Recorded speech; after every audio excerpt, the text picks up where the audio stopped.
Oh, we have audio. Sorry about that. Y'all can slap Biz around for that one. It wasn't my fault.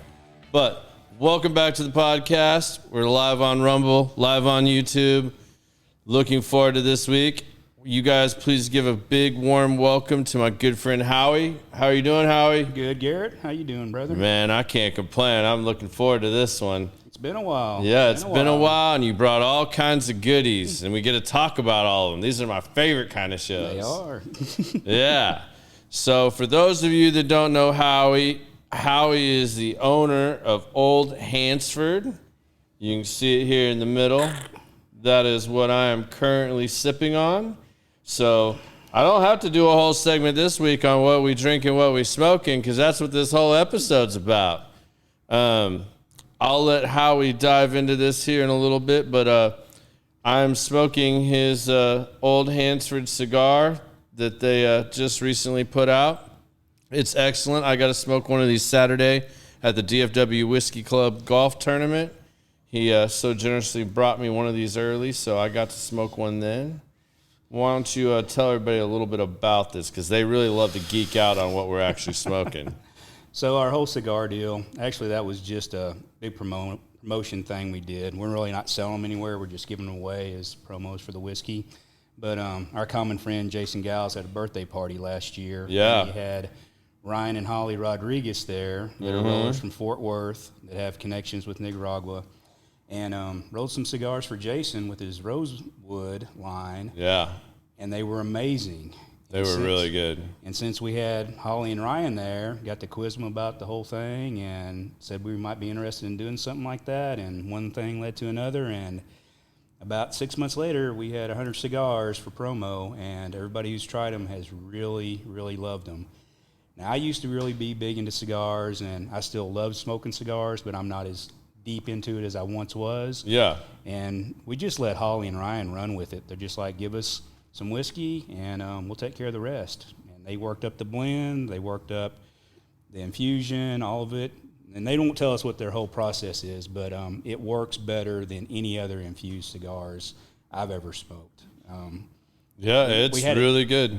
We had it toned down to where I didn't want them to be like truck stop Maker's Mark cigars.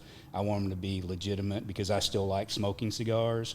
So the tobacco in them is just amazing, and it just complements so well with the whiskey to where it just brings a little bit of it in without it just being like it's saturated. And if you're smoking one of the cigars with the whiskey, it's the perfect pairing. Yeah, I was going to say, you and I had a lot of interesting conversations when you were talking about doing this after Jason's party. I've not been the biggest fan of the infused cigars.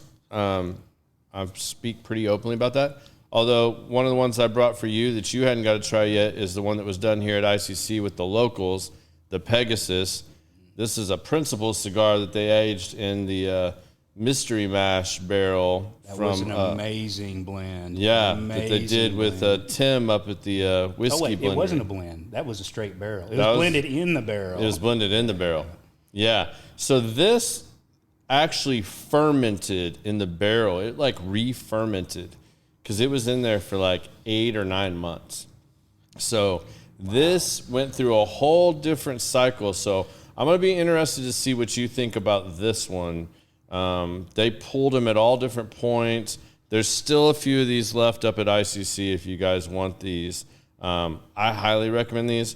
But this, if you run into Howie, I highly suggest you ask for one. This does not taste infused at all to me. So this tastes like just a really good, smooth, kind of got a little bit of a cocoa-y finish to it, to me.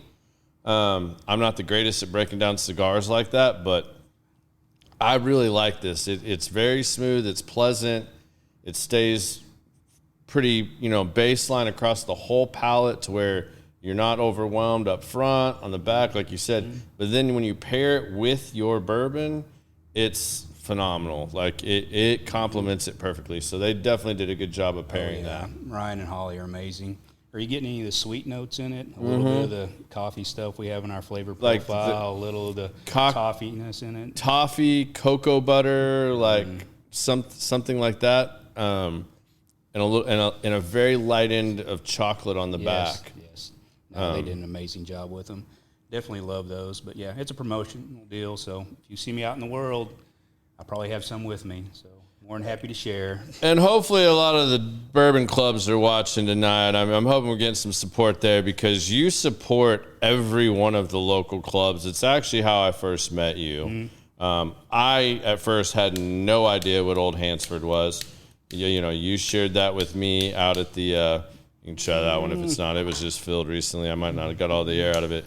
But you shared it with me at, man, I want to think the first time I met you was at Loyalty. Yeah, one of the drops back one in of the drops back maybe? in 2021, 2021, somewhere around there.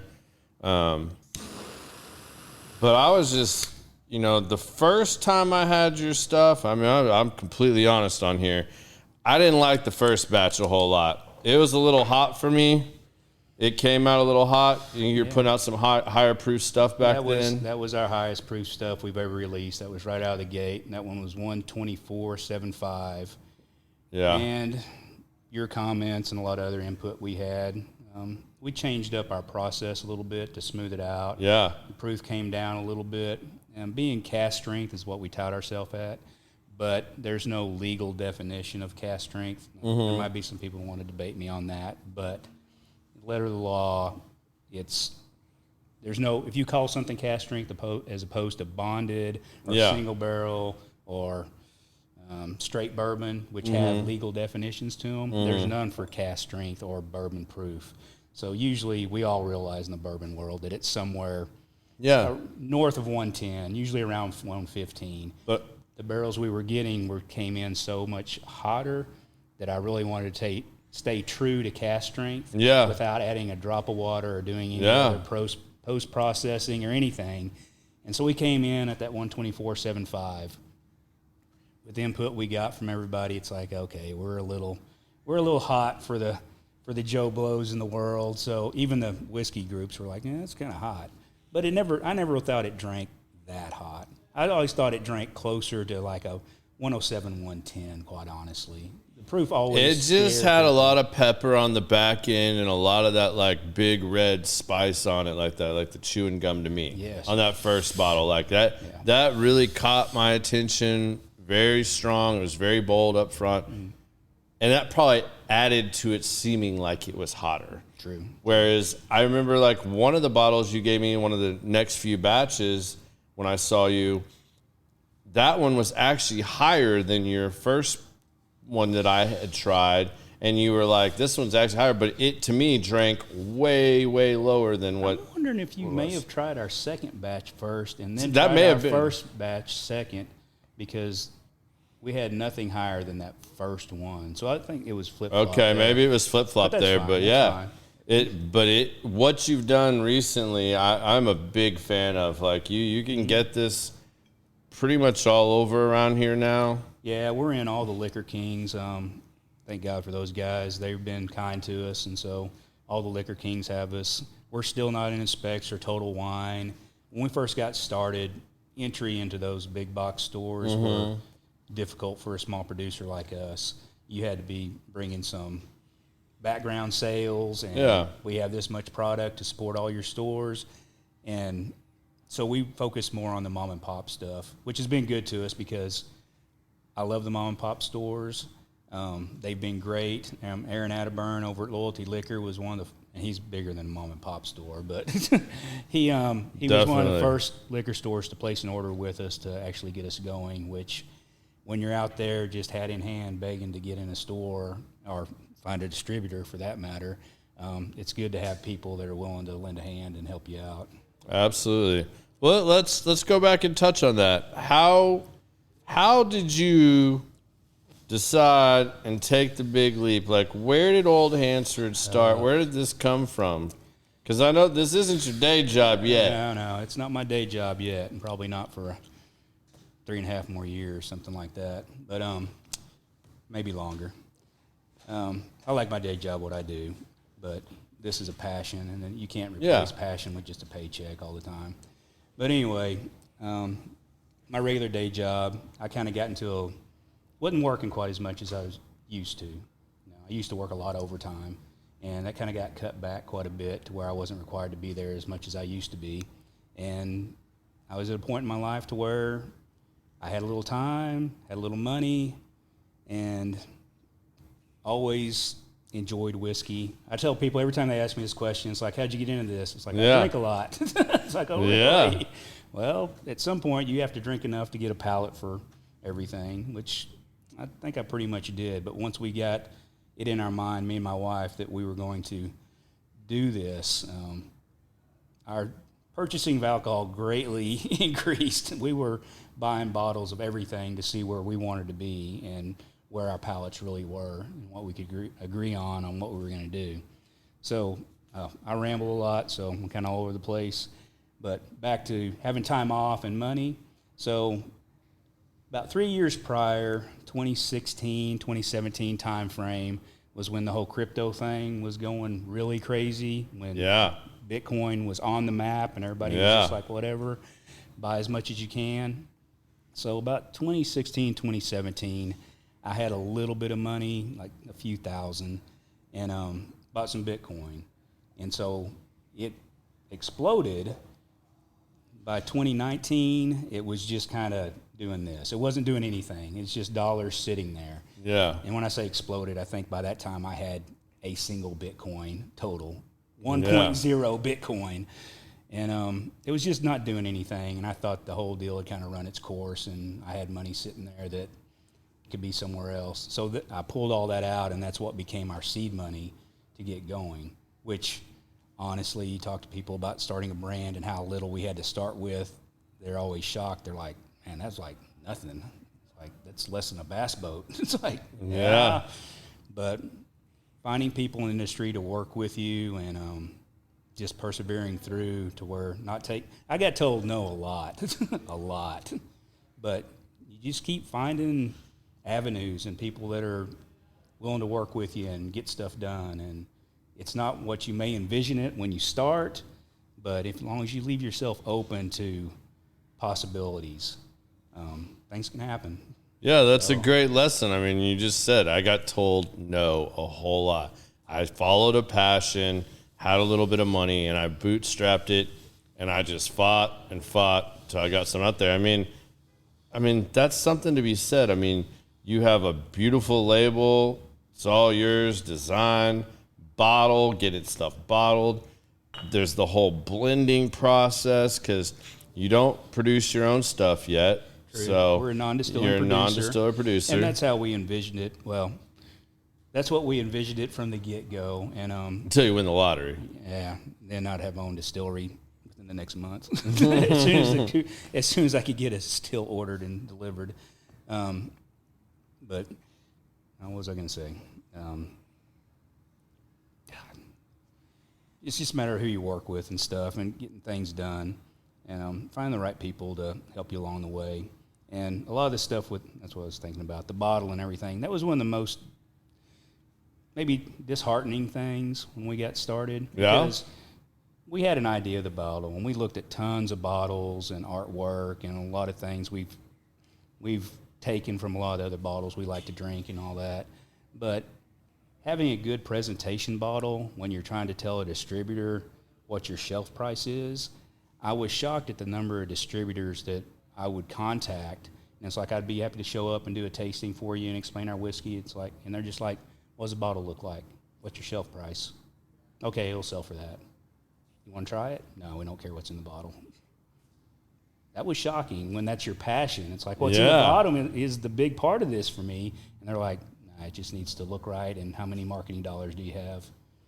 And so that kind of sucks the wind out of you a little bit. Well, yeah, and you see a lot of celebrity-endorsed bottles, and then you see just random people wanting to do bottles and, people doing something fancy, and you don't want to be gimmicky.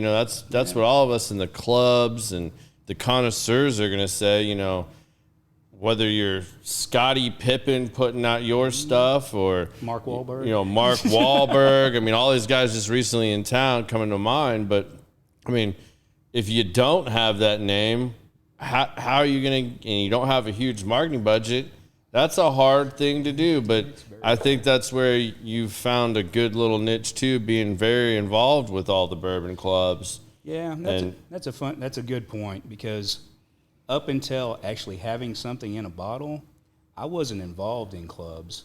And quite honestly, I'm glad it went down that way, because if I would have got involved in the clubs at the level I am now before we'd started the brand, I think all you guys, myself included, would have scared me out of it, because it's just too elitist. Well, yeah, I'm one of y'all. I do all the same stuff, but it would have just made it seem like it was next to impossible. It was too big a task. It was kind of an ignorance is bliss. I just kind of, I'm going to do this, and did it without knowing maybe I wasn't supposed to do it. Yeah. You just took the shot at something you were passionate about. I mean, that's so many people don't actually take the shot. Like that's one of the number one things when I'm talking to a lot of like special forces guys, and the Bad Words podcast just recently had Robert O'Neill on, who's a Navy SEAL that killed bin Laden. And that's what he wrote. I have a 22 kill bottle that we did. I drink that with guys that served. If you protect the blue, firefighters, if you serve, firefighter, police, anything like that, I'll have a drink with you out of that. And when I do, I ask you to sign the bottle and sign the box. It's something I'm just going to keep even when that bottle is gone. And that's one of the biggest things written on there. Take the shot. Like if you don't take the shot, you never know. And maybe it was a good thing because you didn't know all the obstacles you had in the way. You and I have another good friend that's launching a similar type product. And, I've had some of the same conversations with him of like, man, you've got a lot of these things figured out. And because you're so involved, you got a big leg up. Whereas you didn't even know about some of those things when you started it. He had a big leg up, and I know I've watched all the struggles he's gone through. And we've had to have a lot of heart-to-heart conversations of, hey, man, stay at it. Stay diligent in your task and your goal here, and just don't give up too much of the pie either. Like you've put in a lot of time and effort to make these things happen. Same thing with all these guys that run these clubs. If you've never been a part of a pick club that's gone and done a barrel pick, that's an experience. Or you've never gone to the blendery and tried to blend your own blend. Everybody thinks it sounds super easy, and it's just, hey, I'm going to go buy this barrel, and hey, Jimmy Russell said I could buy a barrel, and I'm just going to go pick a barrel, and it's going to be absolutely amazing, and everybody's going to be talking about it, and my club's going to be the biggest shit in the world, because I got this Jimmy Russell's or this Four Roses or whatever, and that ain't necessarily the case, because even when some of these clubs get a prestigious barrel that they end up getting to, bottle and have out at one of the stores and sell as one of their picks, that gets shit on just as much as the other stuff sometimes. It's the reality of the bourbon world. It is. The funny thing is, I had never been on a distillery tour and had never done a barrel pick.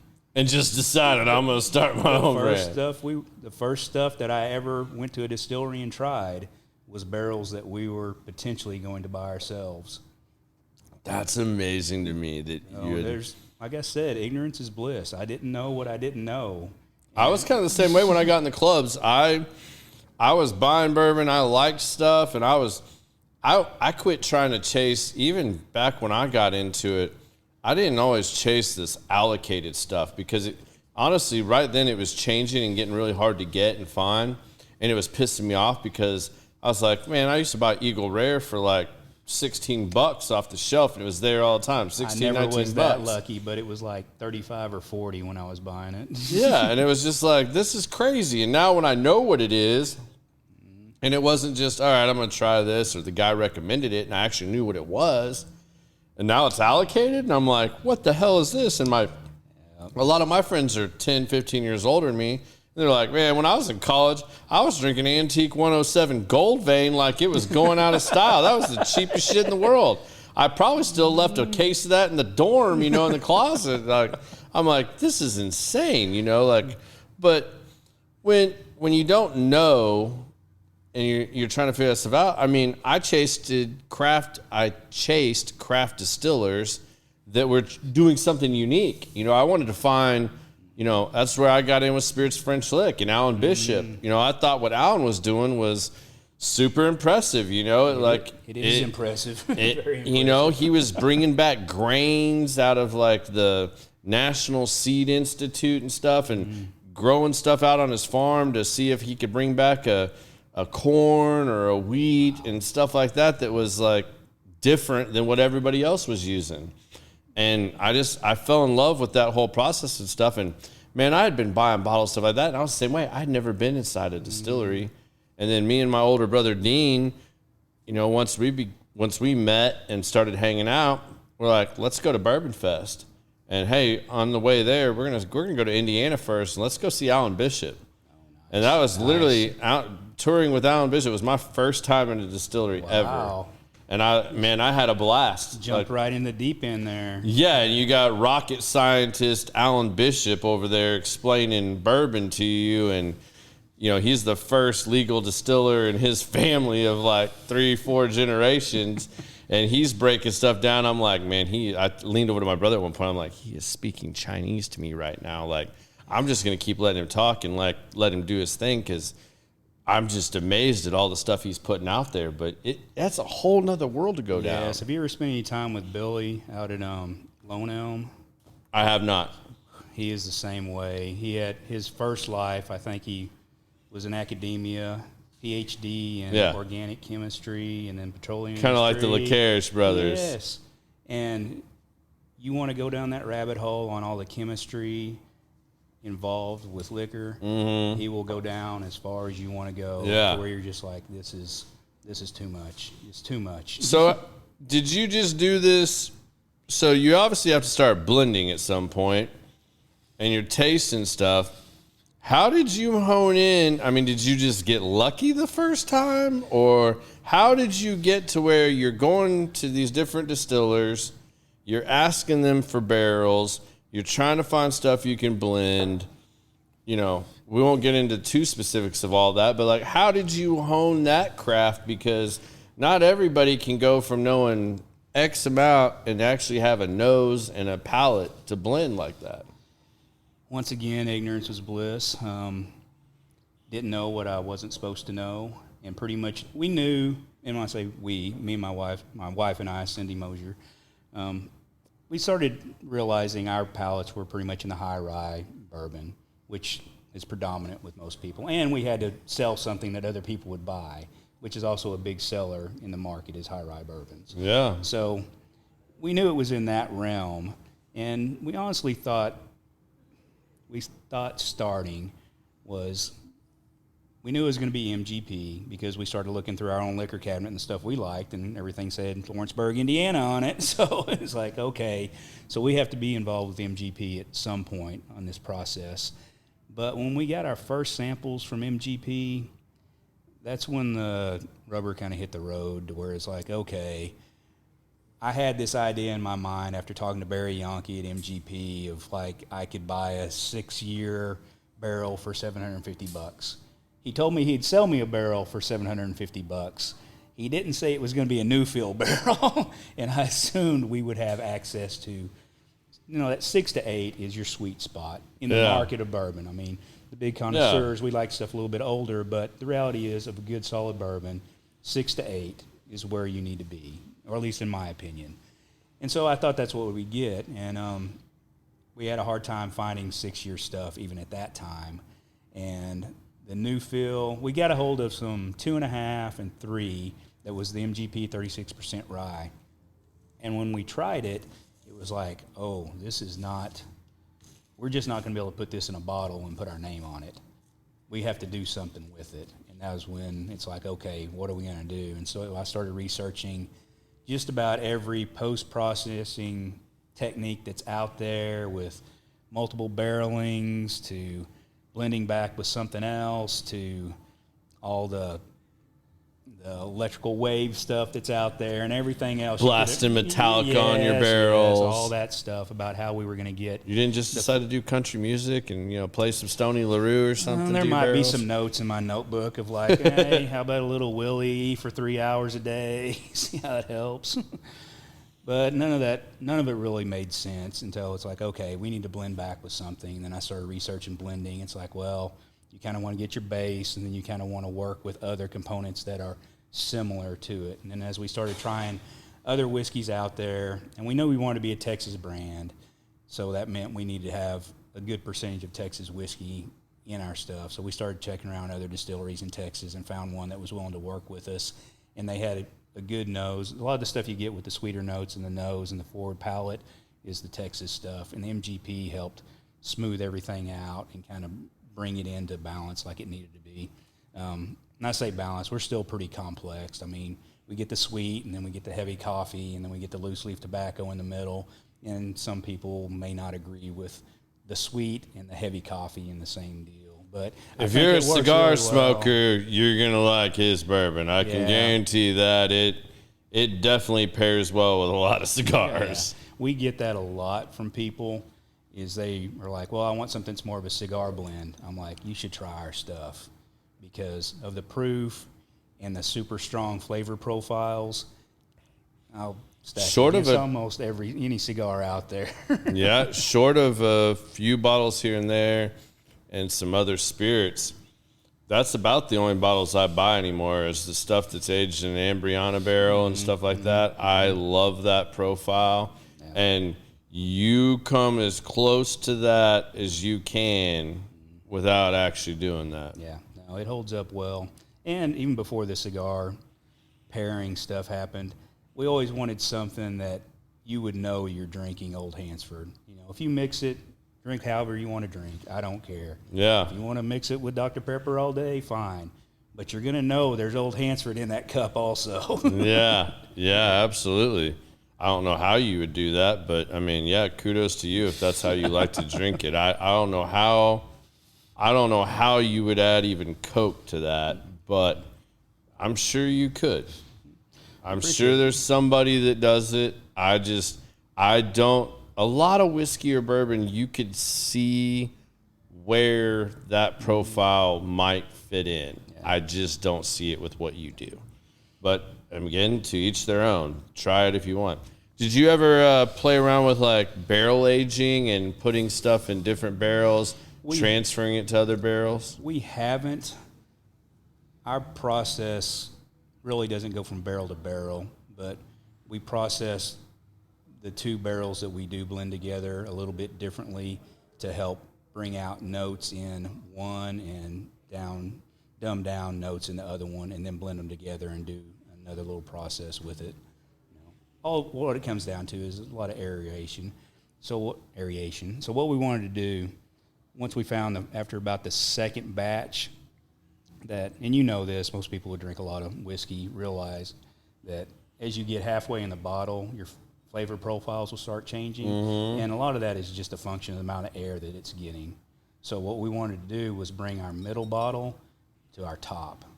And so just by running it through an aeration process, just a little bit of filtration, more of that was not about filtering stuff out or taking any of the good out of it. It's just about getting air to it.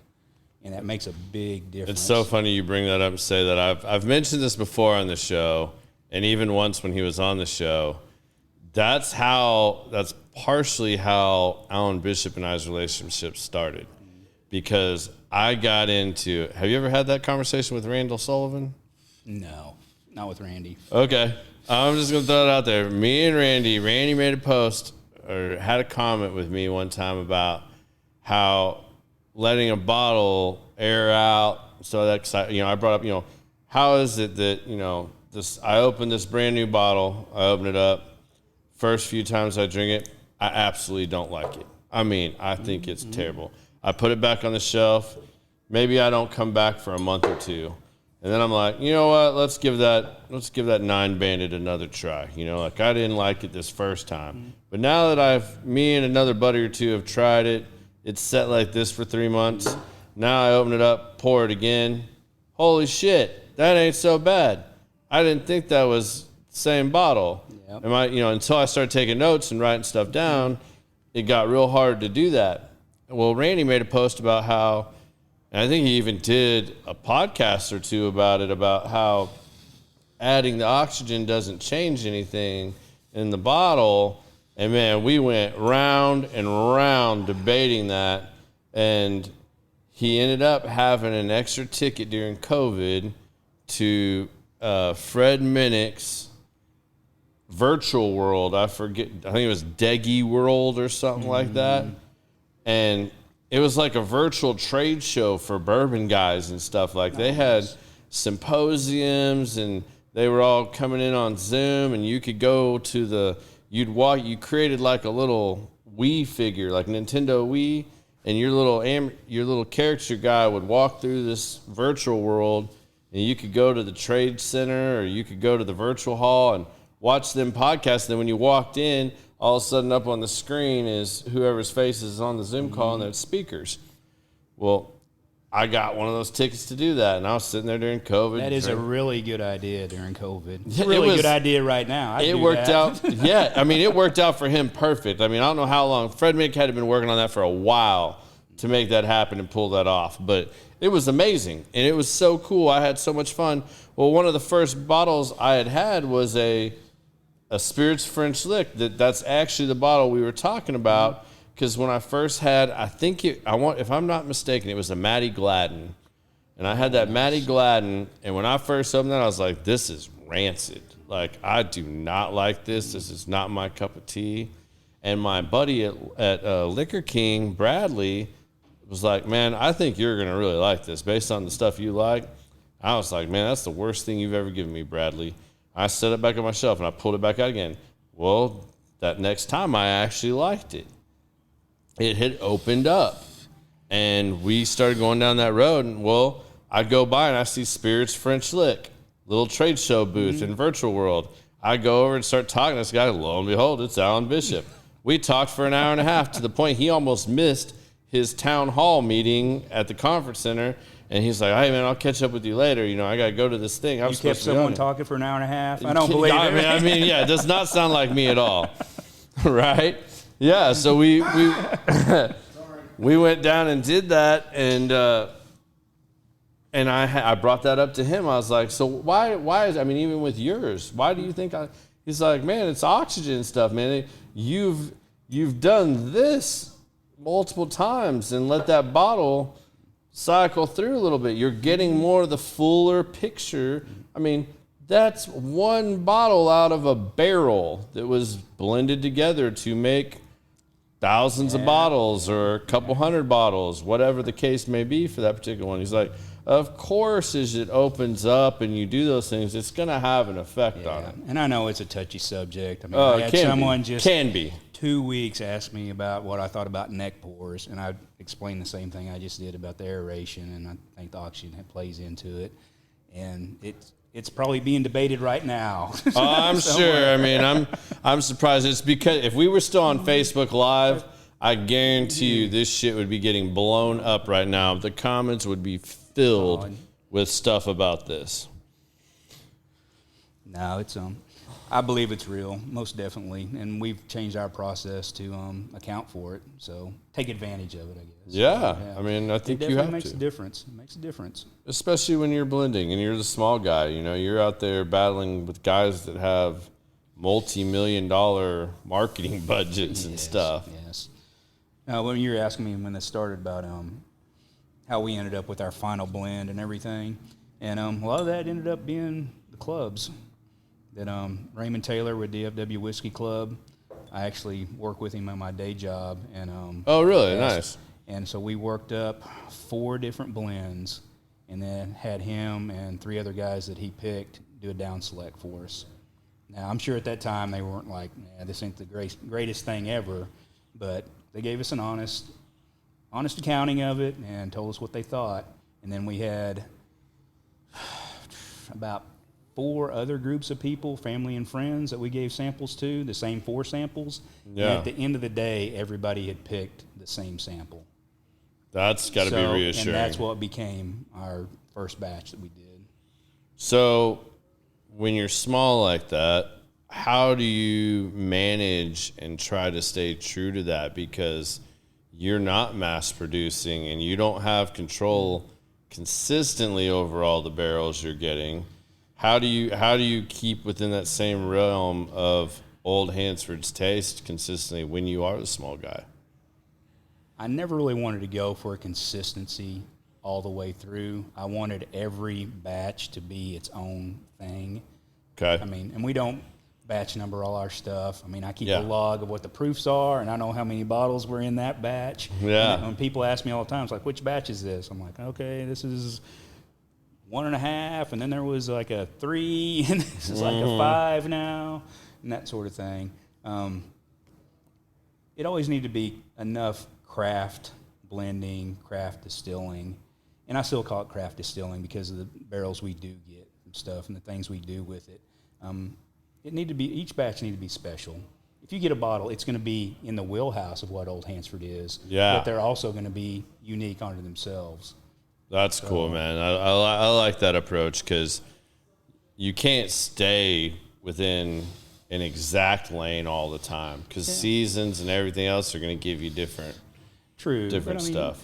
But to be able to stay in a wheelhouse, though, that's... Yeah, but the big guys in Kentucky, I mean, when you pick up a bottle of Four Roses regular, it's pretty much the same thing. I mean, we all know now, being in the bourbon world, that over time, with different master distillers and blenders, that it starts skewing in different directions.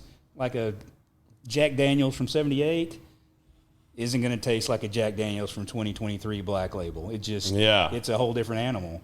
It's Jack Daniels, but it's different. Enough that it's noticeable. Yeah, especially if you did a side-by-side, went to an old dusty bar, you would definitely pick up on that. That's where, do you think... These are really good, man. I really like this. Right? It's good. Yeah. I mean, like I said, that's one of the first ones that, like, I mean, that thing fermented in the barrel again. Like, it went through that whole process again, and I think that's what really makes that unique. I mean, not to mention, I mean, it was a great stick from principle to begin with. I actually bought 5 of them before they put them in the barrel and kept them so that I could smoke them side by side. I smoked one beforehand, went back to it, and it was an amazing stick to begin with, but it's even better. So you said they pulled them at different times? They'd pull them in Texas. They'd pull one at, like, I want to say, I wish Miguel would pop in on here on the chat or something, or Blake even. Trying to remember. I want to say 3 months they pulled some and smoked them. They did it again at 4 or 5 months, and then at 6 months they tried some. They put a little more bourbon back in the barrel and soaked it again. And then I think what they ended up pulling out was around 8 months. And then they pulled it 8 months and then just let it do its thing in the humidor for another, 30 days at least, let's say. And then they banded them and made them available. So, I mean, they tried them and they had little tasting panels all throughout that to really find what was working because and I think that was kind of the beauty of it and what made it really work too was when they approached the Frakes about it, they're just like, hey, we want to experiment with you. We know what you've done in the past. We know what you guys are capable of doing. We have this cool barrel. We have bottles. We'll never be able to reproduce this again. If you get a stick that you think you'll never get again that we can do this with, and just whenever it's ready, it's ready. We have no set date of it has to be, for this release or it's going with this pairing. And they just did it. And what you smoke speaks of that. This is really good. And I love that Monster Mash. It was amazing. I was up there visiting Tim Yule, and I think it may have been the week before it kind of got released to the public.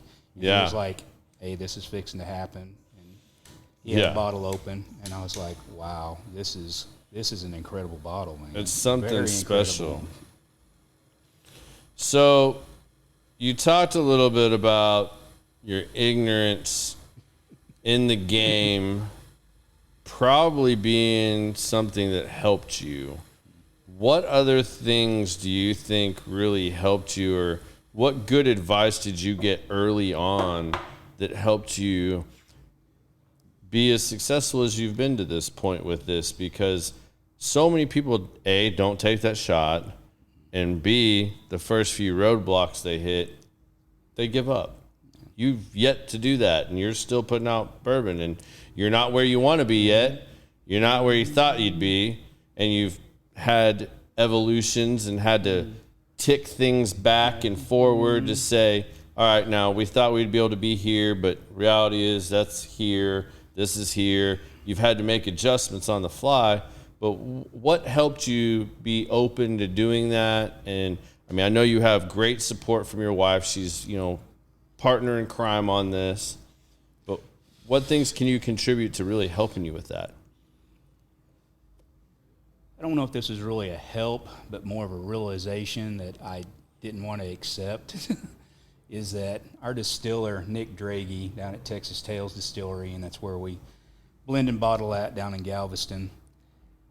Early on, he recognized that I was a bourbon nerd, and he was just like, I know, Howie, you're just really hung up on what's in the bottle and being into the whiskey, but you're a marketer now.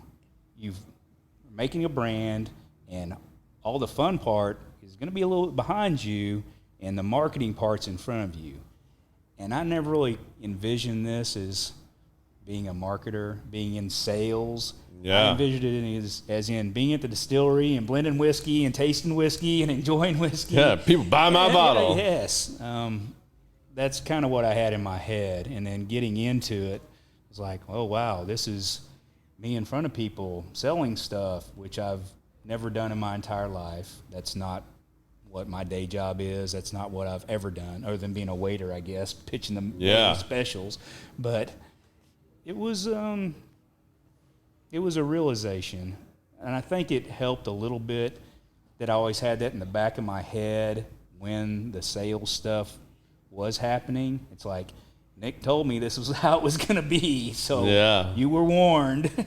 And so I didn't take it so hard. It's like, okay, they told me this is it, so this is what I got to do now. So it made it a little lighter blow, but still not my extreme comfort zone, but I've gotten better at it, I think. So, and it's always I mean, when it's your baby, it's easier. Mm-hmm. It's easier to sell. It's easier to do it. Like when I go to liquor stores and stuff and do tastings, I can move a fair amount of bottles, and there'll be other people that are there, girls, whatever, from Dragon Spirits or whoever that are doing their thing. You know, and they're just like, man, you're moving a lot of bottles. Like, well, I'm the owner. This is no one can sell it better than I can. Yeah. And they're just like, wow, we move like one or two bottles. Like, yeah, I moved 2 cases. So, but I mean, that's being the owner and being there and people knowing that and being able to talk. Yeah, one-on-one about everything, and people stand around and talk for as long as they can about stuff. Usually that's awesome. The people that are trying our stuff and like it are usually bourbon type people. Mm-hmm. They're like, oh yeah, this is where we want to be. This is where our palate is. So, and that's always fun. I enjoy that. I tell people all the time, it's like I spent the majority of my life sitting around talking about bourbon and not making a dime doing it. So this is a little bit better. It makes it work better. I mean, I think you might even have a missed opportunity so far. I think you ought to approach some cigar lounges and go around and do some tastings there, because like I said, True. This pairs very well with a cigar. And I started off tonight with a Zulu, and that would go with this just as well. I mean, I get what you're saying, though, about marketing, because I'm opposite of you. Almost all of my jobs have been sales-related and selling. And when I started this podcast, it was a passion and something that I really wanted to do. And I thought I understood social media, And then I found out I didn't know shit about social media. Like, I didn't even know there was all these background platforms that if you're actually a business or a page, and then you got to do this and boosting posts and hashtags. Like, I thought hashtags were just this annoying thing that millennials were doing that was just, oh, hashtag this. I didn't know that played a part in, or even what an SEO was when I started doing a podcast. Like, that was speaking Chinese to me, literally. And now it's like, now I've got to the point where literally next week, it's either next week, no, it's the week after next, we'll officially be at 1 year of doing the podcast. Yeah, Biz. We're rolling up on 1 full year of doing essentially an episode every week. Wow. With few exceptions in between. I mean, we obviously have some weeks where we're off and stuff and it doesn't work, but a full year. And now it's like, all right, I can't keep paying for this out of my pocket, as fun as it is, forever. Now I'm having to learn and do the research of marketing the show, getting, more of a following. Y'all have a Patreon site? Haven't done that yet. We're debating on a couple of different things. Jump on that. Well, there's Patreon, and then there's Locals that ties in with Rumble. So there's a couple of different things that we're looking at. That's coming soon. The website is actually up now. We're making a few final adjustments to it, and then there's going to be some merch soon, which will help. But the going after sponsors and being brand ambassadors for things, and the whole adding commercials and advertisements and all that stuff, like, that's just such another league from where I didn't even think about that. When I first decided I want to do a podcast, I was like, all right, I know this dope producer that can has all this equipment, and I can get that part done. Like, all right, so I got Biz, we worked it out. Biz is like, damn, you just pulled the trigger. He's like, I'm like, yeah, man, we're pulling the trigger. Like, I'm going. I'll figure the rest out. But like, now it's getting to the point where it's like, all right, I got to figure some more of this out now, because it's like I got the bottle, I got the label, we're going, but now I need to get it on the shelf. Yeah. So no matter which side you come from, I think there's lessons to be learned and lessons to be had that you're going to have to figure out parts that are not your cup of tea or not your strong suit. Let me ask you a question, Howie. So in the world of social media, all the things with liquor, and there's some restrictions when you advertise stuff, or it's kind of hard to do. Have you been able to find how to kind of swim in this new pool, or it's about to be an ocean for you? We're not as aggressive on social media as we should be. I know a guy. I may have somebody that can help you out with that. Yeah, well, we have a girl that does our social media stuff on Facebook, and that's really the only thing we're on now, and it's linked up to our Instagram site, so they both come in, right? Else. But just a backstory on her. It was very interesting because I have a lifelong buddy of mine that runs Daco Fire in Watauga, right there in Keller, and him and his brother owned this business for quite a while, and they had a girl who was working for them that had a special needs child and was just kind of medium employed and stuff. And he was having the same conversation with his business partners as what you're asking me. It's like, hey, we need to have a bigger social media presence. We need people to do campaigns on Facebook and Instagram and everything else. So we had this girl who was being underutilized and needed to have a better job. So he sent her to school to do all the Facebook stuff, the campaigns, and all that stuff. And she was loyal to him because he was taking care of her to make sure, here, I'm going to help you better your position in life. Well, I was having a conversation with him about starting the brand and needing to be on social media, and he's like, well, Jesse, we sent her to school for all this stuff, and she could leave us tomorrow for probably twice the money, but she's sticking with us. She's looking for stuff on the side, too. So got in touch with her, and she was the one who started running our Facebook campaigns and stuff. We haven't been as active in it, and I've talked to her about it, and we need to get some other stuff going. But what we found with Facebook, although you can do the targeted marketing stuff, and once she kind of pulled back the curtain and was like, here's what I can do for you, it was like, wow, I can hone this down to advertise to your neighbor if that's what you want. Yeah. Or within 300 yards of this liquor store in San Antonio with this age demographic and the people that are actually buying your bourbon. And it looked all great on paper. It's like, wow, you're just like, that ad's going to that guy who is known to buy bourbon. Yeah. But what we didn't see is we didn't see the return in sales on those. And those ads weren't crazy. We weren't spending thousands of dollars. It was like, here, we're going to run a 30-day ad for $250 or $300 at a very targeted group. But we never saw it turn into legitimate sales. So we're paying Facebook money, but we're not getting the return from it. And that's where it kind of got like, well, is this really working out like it's supposed to? I mean, it looks great on How paper. interesting did your comments start getting that were coming in on your page? Did you get to see them all, or did she get to see them all? Well, she got to see. Yeah, we got to see. Because I started doing, and it wasn't as. Oh man, I started doing boosts on some. I had some guests that said, "Hey, I'll even donate to like boost that post," and then I got some free boosts and this and that. I started boosting some stuff, and I guarantee you, this must have had to do with like the target audience or whatever. I tried to edit it and what I thought was the right thing to do on there. Mm-hmm. Man, did I not do that right? Did it get more negative or what? Oh, it didn't get negative. I just had people hitting me up that were the weirdest, non-relevant questions and things. Like, I had my buddy Vince on here that used to own Universal, that owns Universal. See, that was kind of the thing too. It's like our viewership would go up, and we would see that people were looking at stuff. Yeah, but it was they'd be there for a minute, 2 minutes, and it never correlated into sales like we hoped it would. Well, these people were like, they saw a picture of my buddy Vince that we used as a show promo on his motorcycle, and I had people calling me in, how do I win the motorcycle?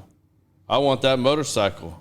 That's a so-and-so motorcycle. I want that motorcycle. And I'm like, what from this post or ad makes you think I'm selling a motorcycle? Yeah. I mean, it gets kind of crazy, but I can understand where you have to have somebody that is an expert at some of those things. Yeah, and she's really good at stuff. And actually, we looked at some of the, and sometimes I'm probably over-conservative, not wanting to step over the line on certain things, but I looked at the TikTok stuff and a lot of things I see on TikTok and how that's going. Yeah. And but what I understand initially, there was some stuff on TikTok that kind of frowned upon liquor ads and stuff in there.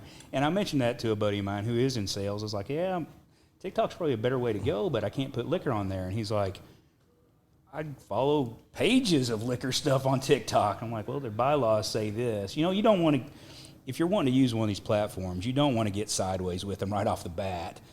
You can't be too afraid of that, though, because that's going to happen. I mean, we've been, that's why we're on Rumble now, because Rumble is one of the free speech platforms that we can, I thought it was ridiculous when I was starting to see, once we got to a point where I was getting more data, the fact that it was showing me that people are coming to the pages, but they're watching for 30 seconds, a minute. All right, well, then we started changing up the first minute or 2 minutes of the show. You start trying to do little tweaks to, like, gain more attention, keep people in longer. When you start doing those things, but then, like, you're not seeing any results from it, like, good or bad. Yeah. Like, I wasn't losing subscribers. I wasn't gaining subscribers. It's a weird metric that you got to play with there. Yeah, I mean, I appreciate the fact that we all have, because of the way the scrolling goes now, we all do on Reels and TikTok and everything else, that the attention span is shrinking. I think it used to be like, well, you can't go over 30 seconds. I think it's, in my personal opinion, it's probably down to like 15 now. Yeah. Like if it didn't catch my attention, I'm just moving. So you have to customize your bang to where it's like, boom, here's something that's going to grab you and keep you there. Yeah. I've made the concession that we're going to do some stuff to put out more shorter content out of the longer content and put more reels and stuff like that out there. I think that'll help. That's something that we're going to adjust and modify a little bit, but I'm not going to get rid of doing the long format. Like I just enjoy it. It's what I like. I know not everybody likes or is going to give up 2 hours to sit down and listen to me talk or you talk or whoever's on here. And, you know, that's fine. Some people do, some people will. And, you know, whether there's a 5-minute nugget, a 2-minute nugget in here that speaks to you, great. If not, then, you know, that's the chance I'm willing to take, because I'm still going to do what I want. I think it to a certain degree, because it's funny. The only knocks I usually get is that I'm trying to be Joe Rogan. And I think that's hilarious. Like, Joe Rogan found a way to do it for 2 to 4 hours. I mean, I spent 5 hours of my life a few weeks ago watching Post Malone on Joe Rogan, and I watched every minute of it in between work and whatnot. I mean, I just kept going back to it and playing it. So I wanted to hear what Post was going to say. That's interesting you should mention the Rogan deal, because I've never, up until 2 nights ago, have I ever watched an entire Rogan podcast, but I've seen a million clips of Rogan podcasts. Yeah. To where I know, I mean, you see enough of them, you're like, oh, yeah, I got to feel for how this thing goes, and that's all the goodness out of it. But up until 2 nights ago, was the first time I watched a complete, like, hour and a half or 2 hours, how long he runs. And I can see how you, doing what you do, how you can't ignore it totally, of doing the reels and the smaller stuff to you have to. I mean, he has traffic back to your full side. Yeah, you have to, because I mean he's got an entire team that does that for him. That, you know, I've got to do that. Fortunately, AI is creating a lot of amazing stuff that's we can take advantage of, because otherwise, dissecting 2 hours every week of content is a full-time job, and I still work a day job. I don't have that kind of time, and I have a wife that I like to keep happy at home, that I can't do that. Like, there's no way.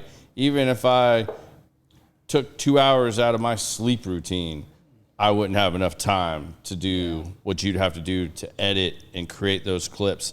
Thank God for AI, because there's some amazing programs out there that can help you do that stuff. AI it's very, very amazing stuff. There is a lot of things. I just put my toe in that world maybe a couple months ago, just because there was some stuff that came out. Yeah. It's like, hey, check this out, the Chat GP and everything else, and started messing around with some of the things it can do, and it's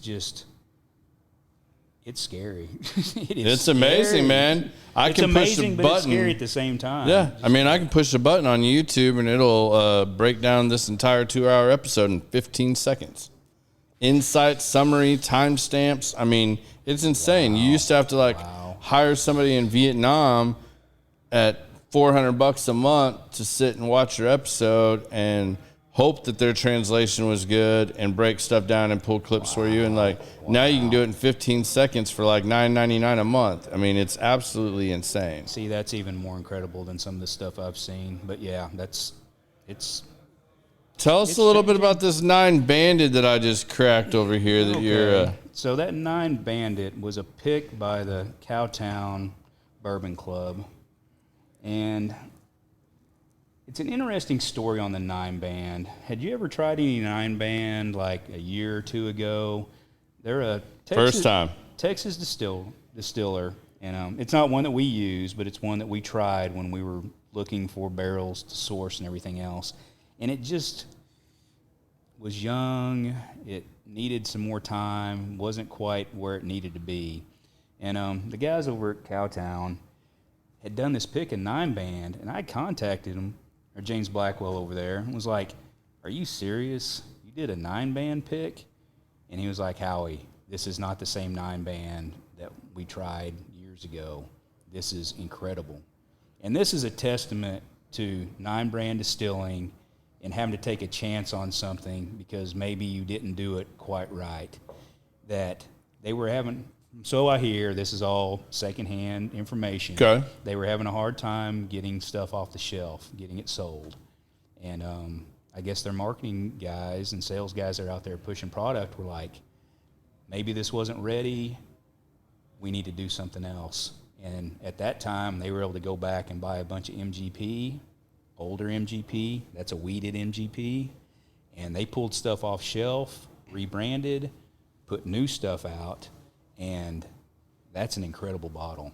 I was impressed with the bottle. I bought a case of that, but I was more impressed with the story of a company doing that, realizing, okay, we weren't quite ready. We screwed up. And that's a hard hit. That's not an easy decision to make. Pulling stuff off the shelf to rebottle? Yes, that is hard. Yeah. But they did it, and I think they did the right thing. And that's incredible. That's very good. It's very complex for a weeder. Yeah. It's got a lot more character than most weeders do. So what's your background? Before you did all this, what's your background? Where did you grow up? What kind of background do you have? So I grew up in, well, to tie back into the Old Hansford stuff. So I was born in Perryton, Texas, which is at the top of the Texas Panhandle, like almost the Oklahoma border. And so that's where I like that. I'm from Oklahoma. I'll forgive you just a little bit. Just a little bit. We're at in Oklahoma. Claremore. Oh, wow. Way north. Way north. So that's where my mother's family's from, is up there in the top of the Panhandle. And I'm from her first marriage. She married a guy from Nazareth, Texas, who was my dad, who raised me. And so Nazareth, Texas is a small German Catholic community, very small. Everybody's very German. And so that's where I was raised, population 299. It's just like right south of Amarillo. They're most well known for the girls basketball team, the most winning basketball team in the state of Texas, women's basketball team in the state of Texas. They pretty much won state from the time I was in kindergarten till I graduated high school, every year, like clockwork, and kept that alive for, well, even today. So it's very impressive. But anyway, that's where I was raised, small town, farm and ranch community, all that. But the Old Hansford name and everything is from Hansford County up in the Panhandle.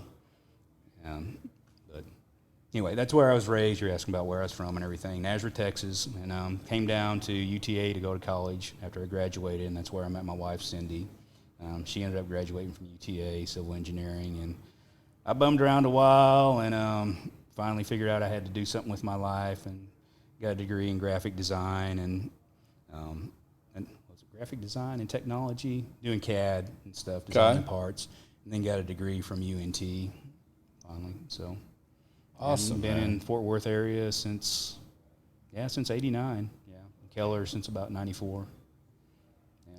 Awesome. Married to the same woman the whole time. So. She's really cool. I enjoy when she comes out to the events. You know, I see you at a lot. She doesn't always come to the drops. Those early morning drops, but I do see her at all the events. Yeah, she's good. She's been real good to me over the years. Well, what's the best advice you've been given? And it could be personal, or it could be advice. It could be bourbon related too. Know your worth.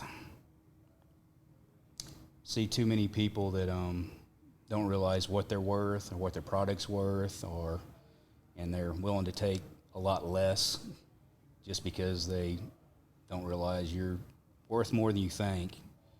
And even when we started the brand, that was something I carried into the pricing, to where Nick Draghi down at Texas Tales, he's like, man, you need to be like at $30. And I was like, well, it's going to be where it's going to be. You know, I'd like to be at $30 too, and I thought that's where, when we started, we would be at. But I'm not scared of being at $75 on a shelf. You know, I could have priced it at $30 and tried to compete against everybody at that range, and that's not where I needed to be. You know, you have to know what you're worth, and you have to make sure you're priced accordingly, either your personal life, your salary, whatever it is you do in life. That's worth the $70 bottle. That's not a $30 bottle that, you know, and I think a lot of people miss that mark. Yeah. Now, that being said, to be competitive and sell more product, I need to have a $35 bottle out there. But to your point about good advice, I mean, know what you're worth. I mean, too many people step out in the world and have good skills, have good personality, have good things to bring, but they're willing to take way less because they're in a bind or not willing to wait it out just a little bit and get what they're really worth out of it. You know? Yeah, absolutely. Yeah. I mean, I don't think it would hurt you to have a $40, $45 bottle out there. I don't think $30 is where you want to be when you're a small guy. To me, that's a very large distiller that is, able to put that out there based on the quantity of what they're producing. Yeah. I don't think when you're blending and you're a non-distiller producer, I don't think you want to be a $30 bottle. No. I think you want to be a $40. I think you want to have something in the $40 to $50 range, and then if you have a $70, $75 bottle that maybe is a little more special, something a little extra, put that out there. I don't know. Maybe that's my ignorance in this, but as a bourbon connoisseur and somebody that collects bourbon, that's the two places I would see being good avenues. Yes, and sometimes it turns into a situation where people may not respect what you're producing if you lowball yourself. It's like, here, okay, I'm just I got to sell some bottles, so I'm going to lower the price down to $35. And people are like, well, there's all this stuff comparable to you. But if you're like, hey, I'm a $75, or even I'm a $225 bottle, it's like, oh, that's something else. And you've seen so many 200 plus bottles out there in the world that people are like, oh, look what I got. It's like, that really ain't that good. But people buy it just on that. I'm not saying that's not where we want to be, just putting a dollar amount on something that's not worth it, because our margins are reasonable. We're not getting rich on this right now, I'll tell you that. It's like once you add up what we had to do to produce that bottle, our replacement cost and a little margin on top of it, this is where the price is. Yeah. And the 3-tier system in Texas just is a pain in the ass. People take a lot. I get the smallest margin of the three of us. I get the smallest margin of everybody. Of course. And that's just the way the cookie crumbles. But, like you said, though, too, I don't think you don't want to be the other end of that, too, because when Sweeten's Cove came out with Peyton Manning, I couldn't believe that people were paying that. It was $250, $300 a bottle, and it was openly known that was Dickel juice. It was openly known. Like, they didn't hide it. They put that out there. It was open. But there's 15-year Dickel, the same exact juice in a Dickel bottle for a third of the price. Why? Do you just want a bottle that, it's not like it was autographed or had his picture on or anything. It said Sweeten's Cove. It was a pretty sexy bottle. It had good marketing, good labels. Yeah. But you're going to pay 3 times over to have Peyton's bottle versus Dickel's bottle? That made no sense to me. But then, you saw somebody like Terry Bradshaw that stayed in that $40 bottle range. What's the name of Bradshaw's brand? It's Bradshaw. It's Bradshaw? And it's got the however many Super Bowl rings he's won or whatever on it, and it's like Bradshaw 5 or something like that. I've never tried any of that. It's good. Really? It's actually really good. I was absolutely shocked when I had it, especially at the price point. But he did it. I listened to him go on a podcast and talk about it, and I can't stand Terry Bradshaw, the sports commentator, or the quarterback. I'm not a Steelers fan. I'm a what fan about of the Terry Bradshaw, the man? How's he? Terry Bradshaw, the man, and the bourbon guy. And when he sits down and talks, and he's not doing his show stick, absolutely a fan of. But his commentating, I'm out on that. Absolutely out on that. So who's distilling for him? Do you know? I don't know off the top of my head, but I can tell you, I had batch 1 was okay, batch 2 was phenomenal, and then I think his 3rd and 4th batches I got to try. I don't own, but they were all. He's just steadily making progress.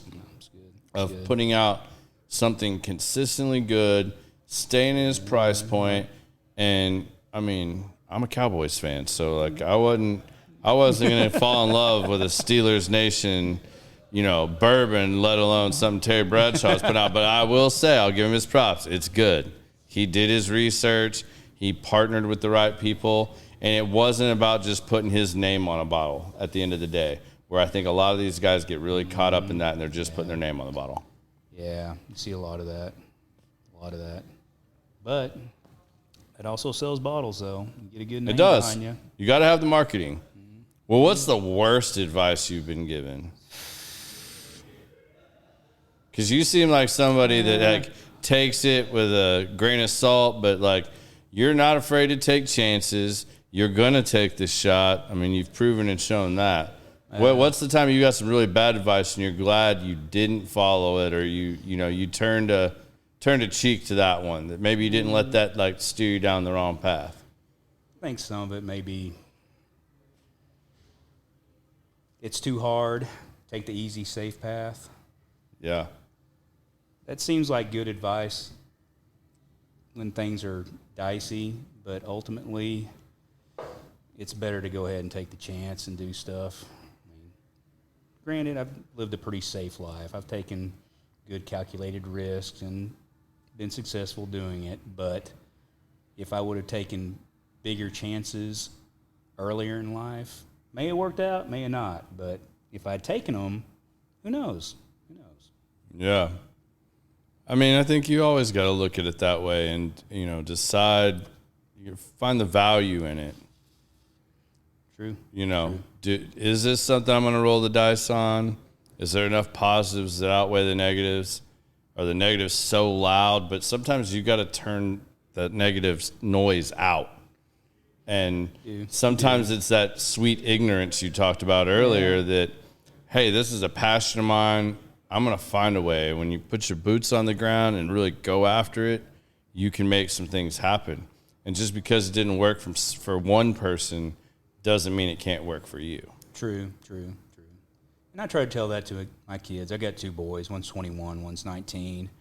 And I try to, and it's a lot easier to say these things when you're 50-something years old. It's like, go ahead and take risks, do stuff. And they're like, I'm trying to make gas money. It's like, What do you mean take risks? I get it, but you'll have opportunities, and maybe you should go ahead and take those risks. Go ahead and see. You're young enough, you'll recover. Yeah. And when you're young, you don't see that future in front of you. It's like you got a long life in front of you. You can make some mistakes and recover. And not that I didn't make mistakes when I was young. They weren't good business mistakes. They were just general life mistakes. Yeah. But you make some good business mistakes when you're young. Hopefully they pan out. Maybe something happens good for you. If it's not, you can still recover. You got still a long recover. Time.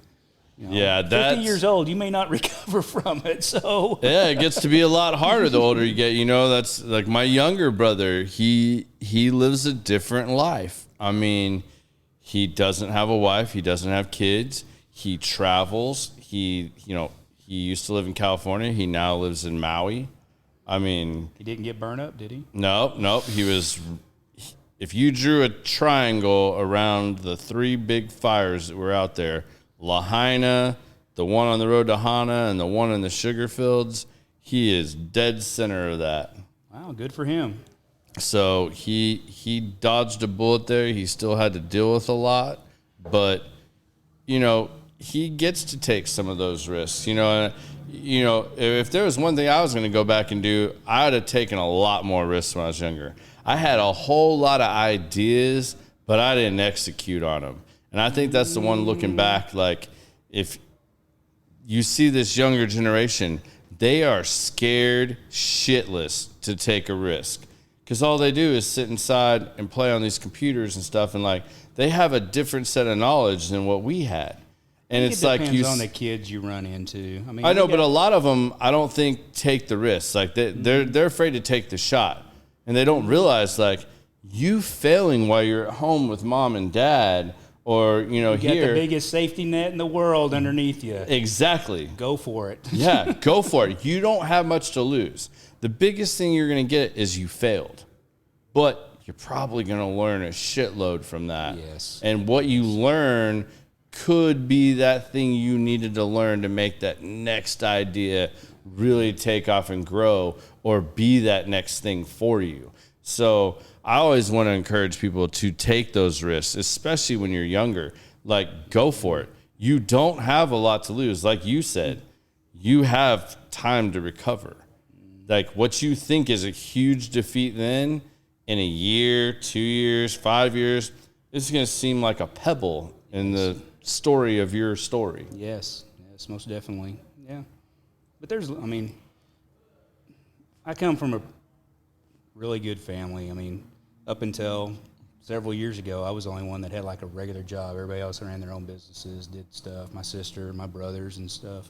And when we have family get-togethers, our children now get to hear these stories. They see people that have businesses, that are running stuff, that are doing things, and it gets it in their head. It's like, hey, there's more than going to work and getting a paycheck from somebody doing it. Yeah. You can do that. That's it. I still do it today. That's my safety net. But there's opportunities out there. There's stuff. And now there's people in the family and family friends and other people in the bourbon community, which is huge. You'd be shocked how many times I have conversations with people in the bourbon community about like, hey, will you talk to my son about this or that? You run this or you work in this field or whatever.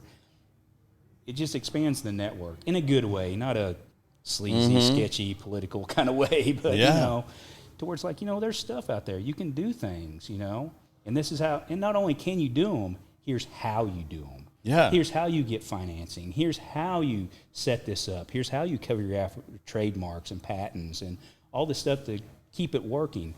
I mean, I was on a little trip to Telluride last weekend with my two brothers, and we had an amazing conversation about business and stuff, and it made me rethink about some stuff I'd been doing. It's like, okay, maybe I need to change some stuff up. You're right. It's a healthy conversation. It helps you out as a businessman, as a person. There's nothing better. I mean, I remember you just talking about this. It's making me want to go back and watch it again. I took a little bit of heat for having Randall Sullivan on my show. It was one of those that, like, just because, How so? And I mean, Randy's a great guy. No, I love Randy to death. I went to high school with Randy and his wife. Like, I love Randy to death, man. I don't get caught up in the bourbon drama of all that shit. But there's bourbon drama. Bourbon groups are like teenage girls and boys. Like, they have all kinds of drama. I have to admit, a lot of the drama that's gone on in the past year seems to have kind of died down a lot. Oh, a lot of it's died down because everybody in the bourbon game is struggling. Everybody's doing what they can do, and they're trying to rely on their core. So, now, fortunately, a lot of that shit died off, and it's not in everybody's face anymore. It's not as competitive as it was. Before, the bourbon groups were almost like drug dealers.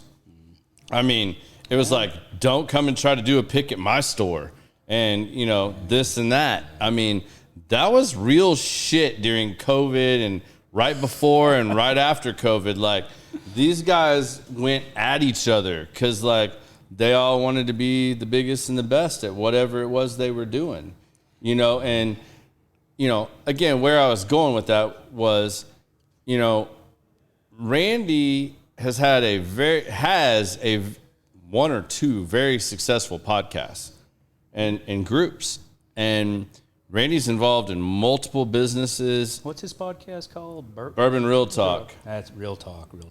And then he has, he started the charity for his brother that passed. I mean, Randy does so many good things. Like, I mean, I'm always impressed by what Randy does. Like, he's got 2 kids, 2 young adults.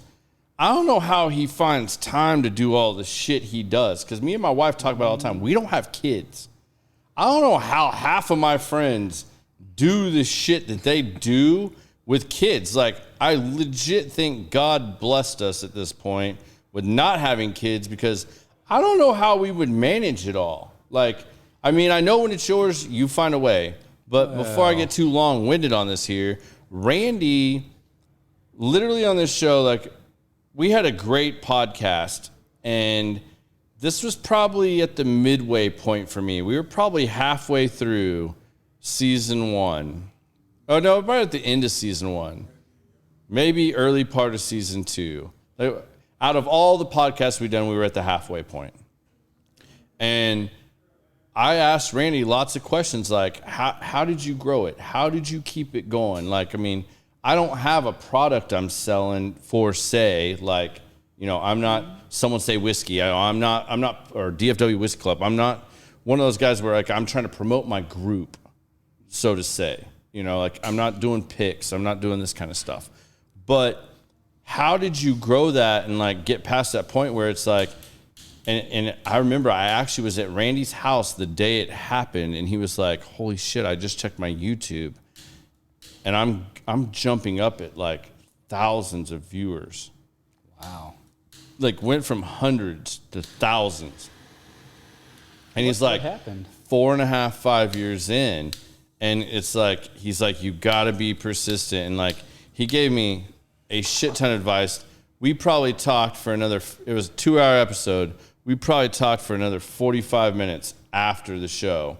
And he gave me so much advice and had me sitting there so beside myself that Biz and I talked for another 45 minutes after he left. And like, I was damn near ready to like scrap everything. Like, I was just like, fuck this. We've been doing it all wrong. Like just, I mean, everything. I was like, and you know, Randy, the really good piece of advice Randy always gave me is like, just keep doing what you're doing and be open to change. He's like, because what you start out thinking this is going to be is not what it's going to be completely in the end. There'll still be pieces of what you thought it was going to be in the beginning, but it'll be different in the end. That's a very recurring theme of people who do stuff. Yeah. It's like, this may not have been how you envisioned it, but this is where you at. This is where you're at. This is your customer base. These are your people now. You got to evolve. You may have thought it was a whole different group, but it's actually this over here. Yeah, and don't discount that. Like, you got to pay attention to those things. Like, but he gave me so much good insight and advice that, like, I mean, I was blown away. And, you know, we've tried to adapt a lot of those things, and, like, we're still doing that. And, like, I'm definitely bullheaded, you know, like, I still am like, I'm still going to do certain things my way, like, come hell or high water, you know, like, but I am seeing things now, and I'm like, all right, I got to tweak this a little bit here. I got to tweak that. But I think that's part of the process. I mean, but it's your baby. It's your baby. Right. You still get to make the call on how it goes. I mean, there's certain things I'll never let go of just because. But I'm willing to consider a lot of stuff. Yeah, you know? And grow. Yes. But I love that positive criticism, and actually, it drives me more nuts when people don't comment or don't say anything versus when I do get the comments. Yeah. You know what I mean? Because I can take some negative criticism and or some positive criticism. You know, like I had a guy reach out to me that I couldn't believe the first post I got, and I read it probably 10 times that morning. And then when I reached back out to him, at a certain point, he quit responding to me. He was reached out to me because he coaches guys on podcasts. But what he failed to do was when I started putting it to the hammer on him, he started questioning me back. And I was like, all right, that's really good. But hold on, let's go back. What podcasts have you done? What podcasts have you coached? And he was just like, oh, I'll send that to you. I'll send it to you. I was like, that was a terrible pitch, man. And like, I'm never going to follow up with you again. But that very first message where he's like, I listened to the first 5 minutes and this, and this is wrong. Like, what if it was the first time I tuned in and I never heard XYZ? And I was like, you know what? You've got excellent points. Excellent points. Now, where are you going with this? Like, and then that's when it fell apart. But there's a lot to be said about just taking the shot and then being open to evolving and adapting a little bit, because it's going to take twists and turns that you don't expect. That was one of the things when we first got started. We had a guy from Denton that got a hold of one of our bottles, and he wasn't on social media, none of this stuff. Probably doesn't even have an internet connection. But he was really big into whiskey. Saying a lot about Denton right now, Howie. Well, he was just one of those guys. It's like, I just don't do that stuff. But he was really big into bourbon, and we had a common friend who was like, this guy's really into bourbon. Gave him some of your stuff. He'd love to talk to you. So he got my phone number, and we talked for hours about bourbon and stuff. And he was really big into Iron Root. And he had brought a bottle of our stuff, our first batch, to Iron Root, to Jonathan and Robert up there. And he was just super hyped about it. And he was also he did follow YouTube. Okay. It's the only thing he did. And he followed the is it the Whiskey Tribe, the guys down there at Fang and Feather or whatever down in Austin. That's new one for me. Guys, I don't know about that one. The whole guy, you're not familiar with them? Nope. They get like 20,000 people following like every episode. I'm sure. So he sent them a bottle. So back up a second. That talking to Robert and Jonathan, when we first got started, they'd already heard about us, and we were at a tasting over in Weatherford with the Shreks that run Shrek's Liquor there. And it was at like Firebirds or some little place over there. And so Iron Root guys were doing the tasting and everything. And me and Cindy went over there to see the whole deal and enjoy the evening. And Robert came by the table, and I was like, my name's Howie Mosier. And he was like, oh, you old Hansford. We got this guy who brought us your bottle and blah, blah, blah. And get people at the table with us were like, who the hell are you? It's like, well, we own this brand and blah, blah, blah. Yeah. But I got to talking to Jonathan later about that as we had just started, and he was like, you talked about advice earlier. He's like, if I can give you any advice, when you start getting the negative comments, and you will, just roll with it. Don't react to it. Yeah. Just take it for what it's worth, the good out of it you can, and go with it. And I thought that was pretty good advice from him. And we started getting some negative comments. The same guy who gave him the bottle and sent the stuff down to Whiskey Tribe. It took them about 9 months until they actually reviewed the bottle, because they have people just sending bottles all over the country. Oh, I'm sure. And it was brutal. It was brutal. But it makes you appreciate where you are and what you need to do. So if you take the good out of it, it's something you can learn from. But it was tough, you know. And I try not to react. I mean, you're going to react. You feel something. It's your baby. It's what you do. You know, you can't feel – if you don't feel anything about it, you're probably in the wrong business. But reacting to it or getting in confrontation with someone about it isn't going to help your position whatsoever. No. So take the good out of it, and you don't need to adjust to every guy that tells you, oh, I don't like your stuff. But – if you hear it enough, it's like, well, okay, maybe there's a few things we need to tweak here to make this a little bit better. You got to stay open-minded. Yes. I mean, you got to take it with a grain of salt. Yeah. I mean, I try not to immediately after a show look at comments or stuff like that. Like, if I see it during the show, I'll acknowledge it. I'll watch it. I'll follow it. And then, obviously, we drink on this show. And some, I guess, I get really sauced with. I mean, there's been some times we've gotten pretty hammered. We're doing pretty good. We're doing pretty solid. Now, before you pour anything else, I brought the White Dog. All right. I've been trying to. I'm going to save that for the very end. Little sips. Yeah. Little sips. Yeah, White Dog will light you up. But, you know, I always wait till the next day.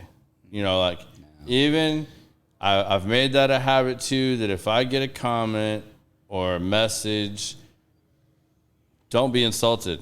I might not respond to you for 24 hours. It's usually because I'm processing whatever your comment or message is. I am going to respond, or I'll like it, or I'll at least do something. Mm-hmm. I'm not going to just leave it there as nothing. The only exception would be all of you that posted on the Frenchy Baptiste. I mean, because half of you were in French. I have no idea what the hell you said. Some of it translates and makes sense, and some of the people you're asking about and talking about, I have no idea who the hell that is. You know, like, I know him from here in Texas, don't know all the stuff over in France. I don't even have anything I can say about some of the questions y'all asked me on there. That's why that's probably the most uncommented, unresponded podcast I have on there out of all the ones I've done. But that's a good way to get into international incident right there. Well, dude, I'm telling you. Here we go. Yeah, because, like, legit during the show, I turned and showed him my screen because I was like, and it's like 4 a.m. in France. He's like, oh, it's just a bunch of drunk people, you know, coming home from the bar, haters that are getting on here and talking trash. Wow. Okay, so I disregard. But now that episode's posted and reloaded and up on all the different platforms, and different ones are translating different ways, and, you know, I can see a lot more of those comments. I still, on 60% of them, I have no idea what y'all are talking about. Like, I have no knowledge of that. To me, that's his past life. I don't know. I don't know if he didn't, whatever. But we had a good time on the show, and I think a lot of the information and knowledge he dropped was good. Don't agree with everything he said. Don't disagree with everything he said. That happens a lot, and you have to kind of draw those lines. But again, most of it, it's take it with a grain of salt, give it 24 hours, think about it, and then have a response. I'm not going to respond. I mean, obviously, if it's something good, easy, yeah, you might catch me. I might respond earlier. I might pop in there, do something. But, you know, you can't let all that, because if I paid attention to every little negative thing, I'd make no progress going forward. Yes. I mean, because people have 10 times as many negative things to say as they do good things. You know, you're not going to get as much positive or good criticism as you'd think. You just get a bunch of, you know, whatever. I call a lot of, most of it's just nonsense. I mean, but you don't need to surround yourself by nothing but. Yeah. It's good to have positive people around you that are supportive, but you don't need people. You don't need to surround yourself with yes men. They're like, you're doing awesome. You're doing awesome. It's like, why ain't this working? You're doing awesome. It's like, well, wait a second. That's the one good thing. We still don't get, I mean, other than that one episode, I can't think of one where we really get a lot of that. I mean, where do you guys, because I know you're not big on social media. I mean, you have somebody that helps you handle that a little bit. We got our Facebook Where page do you get a lot of your feedback, and how do you process that? We get a lot of it from groups, whiskey clubs, people that we do tastings with at liquor stores and stuff. You know, they'll tell us. I mean, we're pretty honest. It's like, it's not my thing. Fine, it's fair. You know, you get anything else to add? You know, something constructive. But you know, that's pretty much it. This you know, is not moving well on our shelves, or well, this has been a very. I mean, we're in year 3 of it being on shelves, and this has been a pretty slow year. I mean, it's a tough year for everybody. I know. I mean, I don't think that's just bourbon. For small batch like we are and small producer, it's even harder because people only have X number of dollars to spend on whiskey, and they're buying Old Faithful all the time, you know. It's like, here's my Maker's Mark, here's my Jack, you know. I don't have money to risk on something else to see how that's going. So it's been rough, but we're fixing to move into the October, November, December are the 3 big months for bourbon. If you didn't know, that's the primary sales months. So we're moving into the prime time. So hopefully we'll make up for it in part of this year. I think you will. And I don't do a lot of endorsements or, really put a lot of things out there a majority of the time, but I'm going to go back through this one with you guys real quick. So it's Old Hansford.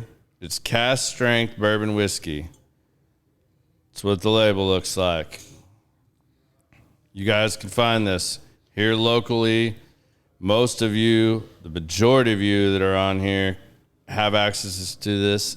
If you're in Canada and you're coming to the Myrtle Beach trip and y'all want me Cask Cartel. We're sold on Cask Cartel. All right. Cask Cartel. You can find it on there as well. So check out Cask Cartel.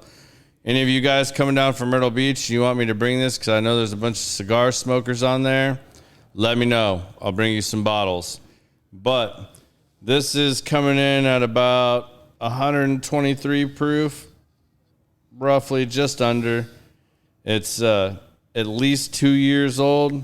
I'm telling you right now, if you like cigars, especially something in the medium to bold range, this is going to pair excellent with it. So we're coming up on the holidays here soon. If you have a friend, a coworker, a boss, somebody you know that's into bourbon and also likes cigars, give Old Hansford a shot. You're not going to be disappointed. It's something different than what you're getting on the shelf. And if they are a bourbon person or a cigar person and people know that about them, I can tell you, because I am one of those people, you get real tired of people trying to guess and buy you a bottle, because 9 times out of 10, they don't get that right. They go ask somebody at Total Wine or Specs or something, and they refer them to some bullshit bottle or something that any one of us could walk in the store and buy any day of the week. Go with something a little more unique that maybe you learned about. buy somebody an Old Hansford. You know, go with something a little bit different, because you're probably going to turn them on to something that they didn't know about and that they're going to like. You know, give them an opportunity to try something new. That's what I would recommend, and that's where I would go if I was trying to find something for somebody that is a cigar smoker and is a bourbon fanatic. Give them something a little different. It's not so different that they're just going to be like, what the hell did you give me? It's not like some crazy grain or corn that's going to totally throw you off your rocker. It's something that's going to fit right in their alley for the most part and be something that compares to a cigar blend or something that they're trying to chase. So that's my recommendation right there. And if you can find this pick, I don't know. Again, this is the first time I've had 9-banded. Howie told the story. If you can find this pick and you're a weeder, I highly recommend this. It's very good. It's complex. It's not real plain Jane like a lot of weeders are. So this is different. I'll have to try more of their stuff to be able to give you any more of a review than that. But this particular one from Longhorn, and it's Cowtown Bourbon Club, this is solid. Old Foragers, I didn't pour this. I've had this. A lot this of it. This is a locals pick. This is a locals pick, just like the cigar that I brought Howie over here that he's been enjoying. That's one of their picks. It's an Old Forester. Didn't that work out well? I brought a bottle of Forager. You get the cigar. Yeah, man. You did it right on that one. I'm going to try the White Dog here in a minute. All right, so we're nearing the end of the show here. And we have some standard questions we ask everybody. So it's time to grill you a little bit. All right, grill away. Are you ready for this now? I'm ready. If you could leave your two boys with one piece of advice, what would that advice be?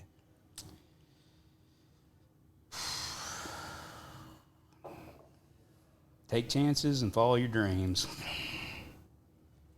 Can't go wrong there. Can't go wrong there.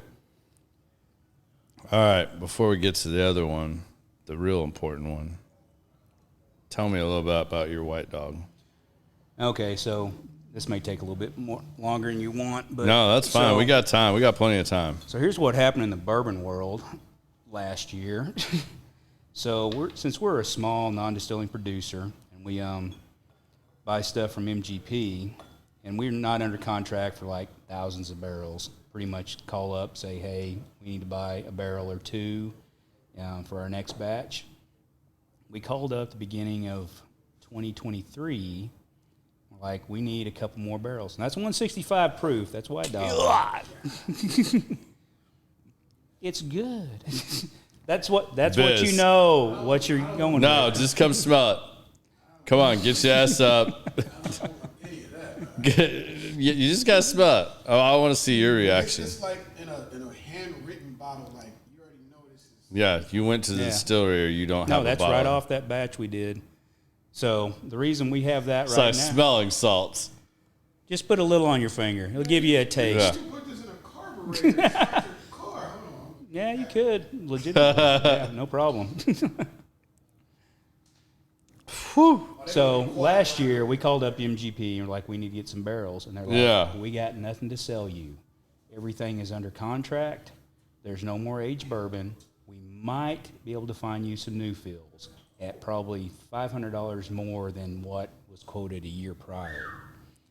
So that turned into, we have to figure out how we're going to make this work for us, because MGP may not be a valid source anymore moving forward. Oh, man. So through our connections in the industry, we were able to find barrels to get us through this year, and it led to, we've got to go ahead and distill our own stuff to work with.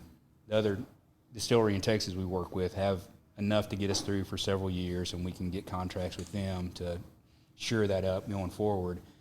But it was like, wow, okay, we didn't think we were going to be distillers, but here we are. So we did 6 barrels back in March, and we may do another 4 by the end of the year. We'll see, and then we'll continue to feed our pipeline moving forward.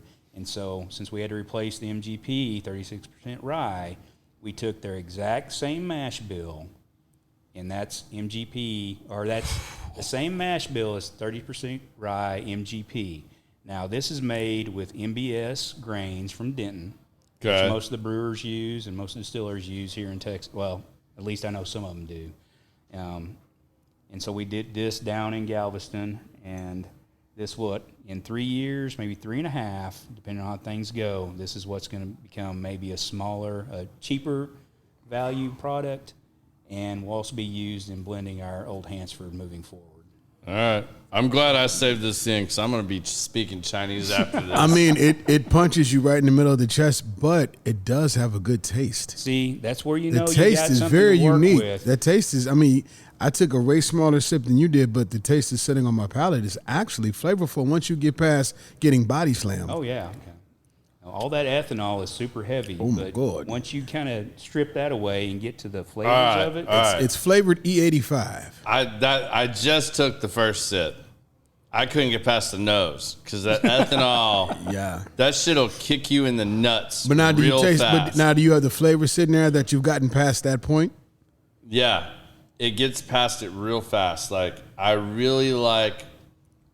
You can taste the rye strong. The only thing that's confusing me is I know who you blend with, and I don't like black licorice. you getting black licorice in that? I got black licorice off that. Is that what balances out that other funky flavor that you and I talked about before the show? Does that come into your... No, if you're getting black licorice, it will not, in my opinion, it won't. I mean, this is essentially MGP's 36% mash bill, and I don't know if Which I've never had White Dog of MGP's mash bill until now.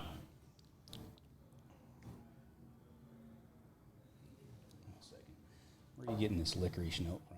Are you getting it like at the front palate or the back palate? Back. I mean, it fades real quick. I mean, I get it real instantly off the back, like right as it hits the back, and then it fades out real fast. And then it's very chocolatey, malty. I know what you're talking about, yeah. I mean, it just hits you that one instance, and it goes away. I don't think that's going to find its way all the way to the end product. I don't think so either. But I was just wondering if that's one of those notes you look for. I know I can't say it, so I'm trying to dance around it. But with whom you blend with, there's a very distinct taste that I don't prefer, but you've always been able to blend that out. Yeah, I don't think that. And I don't think that even that little bit of licorice right there is going to do it. It's more of an overpowering blending. It's Okay. because we use a lesser percentage of our Texas stuff than the MGP. Yeah. Because that's what overcame it. We had to add more MGP to get on top of it. Okay. All right. Man, that's super interesting. That almost took me down a path that Alan Bishop took me on with Groot. Have I ever told you about the Groot? Oh, the Groot bottle y'all did? No, Groot. So Alan Bishop, I'm going to tell the story real quick because we got to get off here in a minute. But Alan Bishop sent me a bottle just like this, 2 of them. And all it said on the front was Groot. And I'm like, all right, what the hell is Groot? Like, I'm not a bourbon idiot. I don't claim to know everything about bourbon, but I'm not an idiot. Alan Bishop sent me this, and he's like, just try it. And I invite my older brother, Dean, over. I'm like, all right, you and I are going to do this together. He's like, all right. Well, I made the mistake of smelling it. Like, kind of like what I had the same reaction that I had there, but way worse. Way worse. It smelled like a dirty bottle of mezcal in Cancun at a senior graduation party. I mean, it was terrible. And I was like, I don't know that I can drink this now. I think I'll gag if the smell was that bad.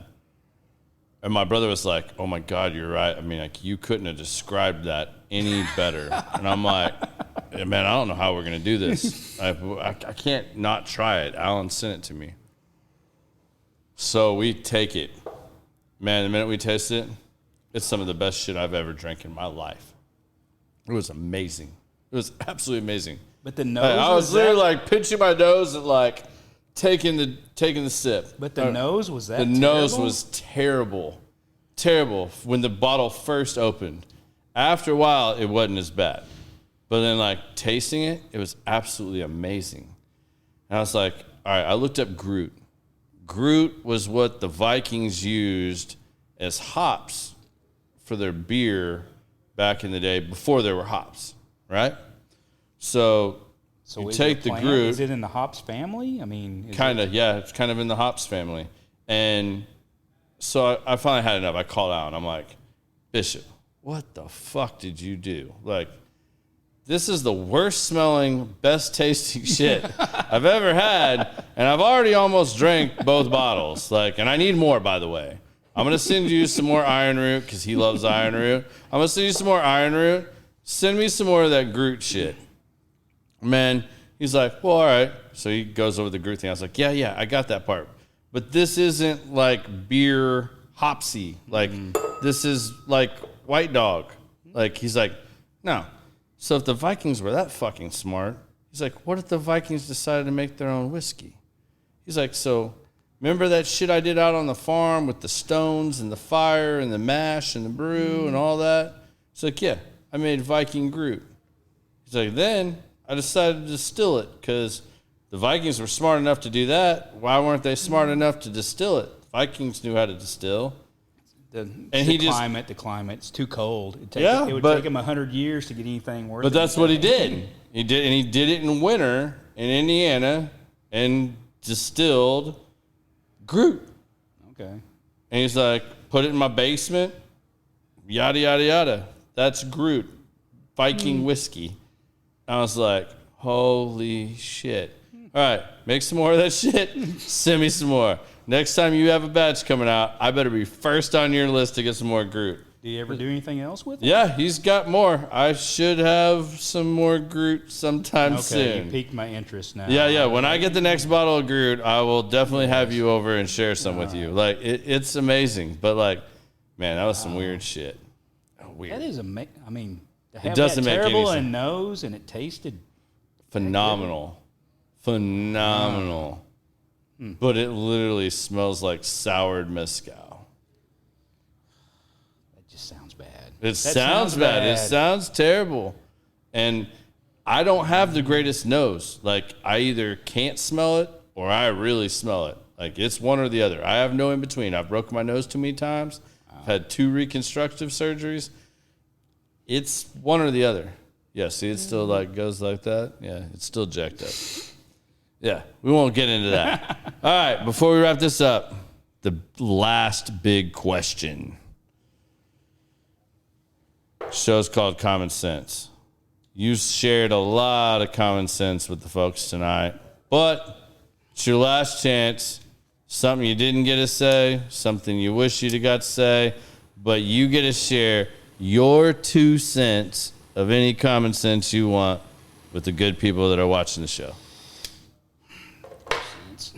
About life in general. It could be whatever Howie wants to put out there. Live, love, and prosper, something like that. It could be anything Howie is inspired to say or hasn't got to say. I don't know. Follow your bliss. Go out there. Do it. Take your shot. It's never too late. Right on, man. Well, hey, man, I really want to thank you for coming on the show. I know we've talked about it for a long time. We have. It's great to have you out here. Thanks, Garrett. I appreciate it. Yeah, it's enjoyed smoking and drinking with you. Hope you guys enjoyed the show. Next week, we are out. No show next week. I got a work function I got to go to. Biz is out. I'm out. You guys are going to have to ride solo next week. But I'm going to get a couple more of the old episodes up on YouTube video for you guys. There'll be a few more things up there. We'll get this posted to all the other platforms. Hope you guys enjoyed it. When we come back, That following Thursday, I don't know what the date is off the top of my head. What's that date, Biz?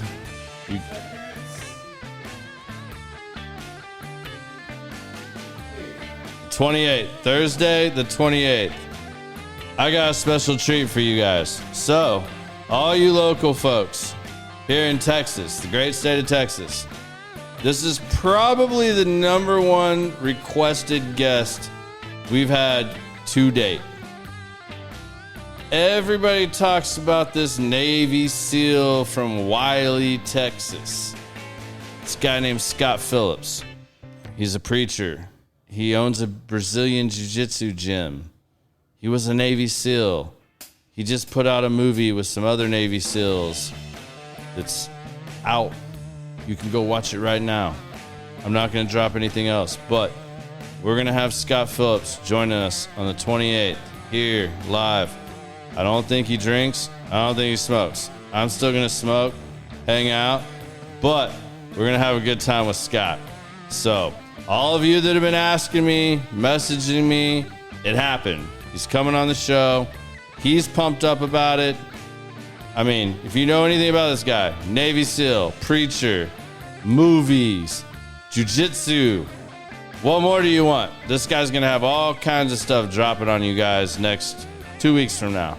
So, hope you guys will join us. We'll be back live on Rumble and YouTube. Until then, peace and be safe.